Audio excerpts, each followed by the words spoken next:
کیا ہوا کہ حج کی تکمیل میں ابھی 2 دن باقی تھے۔ امام حسین نے حج کو عمرے سے بدل دیا اور مکے سے بھی روانگی کر لی، کیونکہ حاجیوں کے لباس میں فوج کے سپاہی آئے ہوئے تھے اور امام حسین نہیں چاہتے تھے کہ خانہ خدا میں کوئی ایسی صورتحال ہو۔ یعنی دیکھیے، پہلے آپ کو مدینے سے نکلنا پڑا، نانا کا روزہ چھوڑنا پڑا، ماں کا مزار چھوڑنا پڑا، اب مکے سے جا رہے ہیں اور حج کیے بغیر جا رہے ہیں، حج کو عمرے سے تبدیل کیا اور جا رہے ہیں مدینے سے مکہ۔ مکے سے روانہ ہوتے وقت امام حسین نے فرمایا، کہا موت فرزند آدم کے گلے کا ہار ہے، مجھے اپنے اسلاف سے ملاقات کا اتنا ہی اشتیاق ہے جتنا یعقوب کو یوسف سے ملنے کا اشتیاق ہے۔ حضرت یعقوب علیہ السلام کتنے بے تاب تھے یوسف علیہ السلام سے ملنے کو، اتنا روئے تھے کہ آنکھوں کی بینائی چلی گئی تھی۔ امام حسین یہاں مکے میں کہہ رہے ہیں، مجھے اپنے اسلاف سے ملاقات کا اتنا ہی اشتیاق ہے جتنا یعقوب کو یوسف سے ملنے کا اشتیاق تھا، میں کل صبح روانہ ہو جاؤں گا۔ اور امام حسین روانہ ہو گئے، ایام حج میں مکے سے روانہ ہو گئے۔ اب منزل کیا ہے؟ مدینے سے مکہ۔ اب مکے سے کہاں جا رہے ہیں؟ جانا تھا کوفہ۔ بہرحال اب چلتے ہیں راستے میں۔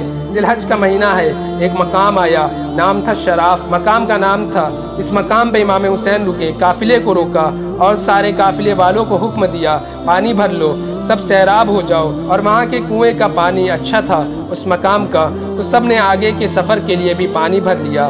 اب آگے بڑھے، مزید آگے بڑھے۔ اچانک ایک اور واقعہ ہوا۔ کیا ہوا کہ آپ کے سامنے مخالف فوج سے ہوا، یعنی امام حسین نکل پڑے راستے میں۔ آپ کا پہلا ٹکراؤ، پہلا سامنا ہے مخالف فوج کے ساتھ۔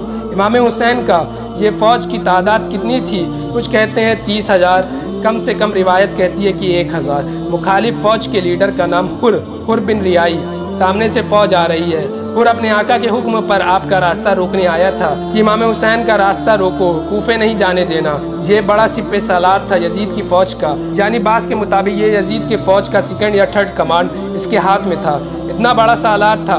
1st کمانڈ عمر ابن سعد کے ہاتھ میں تھا، 2nd یا 3rd کمانڈ حر کے ہاتھ میں تھا۔ یہ راستہ کچھ ایسا تھا امام حسین کا کہ اس راستے تک پہنچنے کے لیے حر کو بہت غیر معمولی تگ و داغ کرنی پڑی اور ریگستان میں بغیر پانی ساتھ لیے بہت تیز چلنا پڑا، یہاں تک کہ امام حسین کے لشکر کے پاس پہنچتے پہنچتے حر کی فوج کے سوار، حر کی فوج کے گھوڑے سب کی پیاس سے مارے حالت غیر ہو گئی تھی۔ ریگستان تھا، وہ بھی عرب کا ریگستان، گھوڑے دوڑا رہے ہیں اور ایسی صورتحال ہو گئی جب پہنچے پیاس سے حالت غیر ہو گئی تھی حر کے لشکر کی۔ سامنے سے لشکر آ رہا ہے، امام اپنے اصحاب سمیت امامے سر پر رکھے تلوار لیے کھڑے تھے، سامنے دشمنوں کی فوج آ رہی ہے، پتہ نہیں کیا صورتحال ہو۔ لیکن جب فوج کا لشکر قریب آیا تو ایک عجیب منظر دیکھا۔ وہ منظر کیا تھا؟ وہ سامنے سے جو فوج آ رہی ہے وہ تو ہاف رہی ہے، وہ تو کانپ رہی ہے، اس کا تو پیاس کے مارے برا حال ہے۔ عجیب صورتحال ہو گئی۔ حسین کیا نہیں جانتے یہ فوج کیوں آئی ہے؟ جانتے ہیں، ظاہر ہے جانتے ہیں۔ کیا نہیں جانتے کہ اس فوج کو ابھی ڈھیر کرنے کا اتنا آسان موقع ہے؟ ظاہر ہے جانتے ہیں، لیکن یہ ساقی کوثر کے نواسے ہیں حسین۔ فوج کی حالت دیکھی، امام نے فوراً اپنی فوج کو حکم دیا۔ اس فوج کے متعلق کیا حکم دیا؟ مار دو، اچھا موقع ہے؟ نہیں، امام حسین نے فوراً ایک حکم دیا، مخالف فوج کو پانی سے سیراب کر دیا جائے، پانی پلاؤ، یہ پانی پئیں گے، یہ سیراب ہو جائیں گے تو یہ پھر سے توانا ہو جائیں گے، تو یہ راستہ روکنے کے قابل ہو جائیں گے، تو یہ قتل کرنے کے قابل ہو جائیں گے۔ اس وقت تو اس فوج سے یہ ایک چیز چھین لینی چاہیے، وہ پانی ہونا چاہیے، مگر حسین کہہ رہے ہیں پانی پلاؤ۔ اور روایت میں عجیب جملے ہیں، کہا گیا ہے کہ صرف انسانوں کو پانی نہیں پلایا گیا بلکہ حر کی فوج کے جانوروں کو بھی پانی پلایا گیا۔ اور آگے جملے مزید عجیب ہیں کہ پانی بھی اس طرح پلایا گیا کہ ہر گھوڑا 3، 4 یا 5 مرتبہ پانی پی کر منہ ہٹا لیتا، تب دوسرا گھوڑے کو پانی پلایا جاتا۔ اتنا سیراب کیا گیا، یہاں تک کہ سب کے سب سیراب ہو گئے۔ حر کا ایک ساتھی تھا، اس کا نام تھا علی بن طحان۔ وہ یہ کہتا ہے، اس کے یہ الفاظ ہیں، راوی نے لکھا ہے، میری حالت پیاس سے بہت غیر تھی، میں سب سے آخر میں پہنچا تھا۔ اس نے عجیب واقعہ لکھا ہے، کیا میرے پاس خود امام حسین آئے اور ایک جملہ کہا، عربی میں کہا، راویہ کو بیٹھا لو۔ اسے سمجھ میں نہیں آیا کیا کہہ رہے ہیں حسین نے کہا جمال کو بیٹھا لو، یعنی اپنی سواری کو، اونٹ کو بیٹھا لو۔ سواری کو میں نے بیٹھایا، آپ نے فرمایا آپ پانی پی لو۔ کہتا ہے وہ کہ میں اتنا بدحواس تھا، میری حالت اتنی غیر تھی کہ میں کوشش کرتا تھا پانی پینے کی، لیکن مجھ سے پانی پیا نہیں جا رہا تھا، یعنی مجھ سے پانی گر جا رہا تھا۔ اللہ اکبر۔ حر کی فوج کا یہ سپاہی علی بن طحان کہتا ہے کہ مجھ سے جب پانی نہیں پیا گیا، بار بار کوشش کرنے کے بعد بھی، تو امام حسین نے خود اپنے ہاتھ سے مشک کے دہانے کو ٹھیک کیا اور مجھے پانی پلایا۔ حسین نے خود اپنے ہاتھوں سے بھی دشمن کی فوج کے لوگوں کو پانی پلا دیا پانی۔ اب داستان آگے بڑھتی ہے۔ مدینے سے مکہ، مکے سے کوفے جا رہے تھے، مگر اب راستے میں فوج آ گئی تھی اور فوج کو پانی پلا دیا پانی۔ اب داستان آگے بڑھتی ہے۔ مدینے سے مکہ، مکے سے کوفے جا رہے تھے، مگر اب راستے میں فوج آ گئی تھی اور فوج کو پانی پلایا۔ اب حسین روانہ ہونے لگے تو کیا ہوا؟ حر سامنے آ گیا، کہا آپ یہاں سے جا نہیں سکتے۔ یہ کون حر ہے؟ یہ تو پیاسا تھا۔ یہ کون حر ہے؟ اس کو تو پانی پلایا گیا۔ یہ کون حر ہے؟ اس کو کس نے پانی پلایا؟ اس کو امام حسین نے پانی پلایا تھا۔ یہ حر کس کا راستہ روک رہا تھا؟ کیا امام حسین کو نہیں پتا تھا؟ وہ جانتے تھے پھر بھی پانی پلایا۔ حر نے آپ کو جانے نہیں دیا، کہا مجھے حسین اس لیے بھیجا گیا ہے کہ میں آپ کو گھیر کر عبید اللہ ابن زیاد تک پہنچا دوں۔ یہاں تک کہ ایک موقع آیا جب امام حسین ایک دوسری طرف جانے لگے تو حر نے کیا کیا؟ تو حر نے آپ کو ویسے روکا، لیکن جب حسین جانے لگے تو حر نے آگے بڑھ کر آپ کے گھوڑے کی لگام پکڑ لی۔ آپ ذرا تصور کریں، گھوڑے کی لگام پکڑ لی، کہا آپ کو جانے نہیں دوں گا، جا نہیں سکتے آپ۔ فرزند زہرا کو گیس آیا۔ امام حسین نے کہا، حر یہ تو نے کیا حرکت کی؟ تیری ماں تیرے غم میں روئے۔ یہ جملہ گیس کی حالت میں کہا، حر تیری ماں تیرے غم میں روئے، تو نے یہ کیا کیا؟ اور اب حر کا جواب سنیے۔ جب امام حسین نے یہ جملہ بولا تو حر نے کہا، حسین، حالانکہ مخالف فوج کے ہیں حر، کہا حسین آپ نے تو مجھ سے یہ جملہ کہہ دیا۔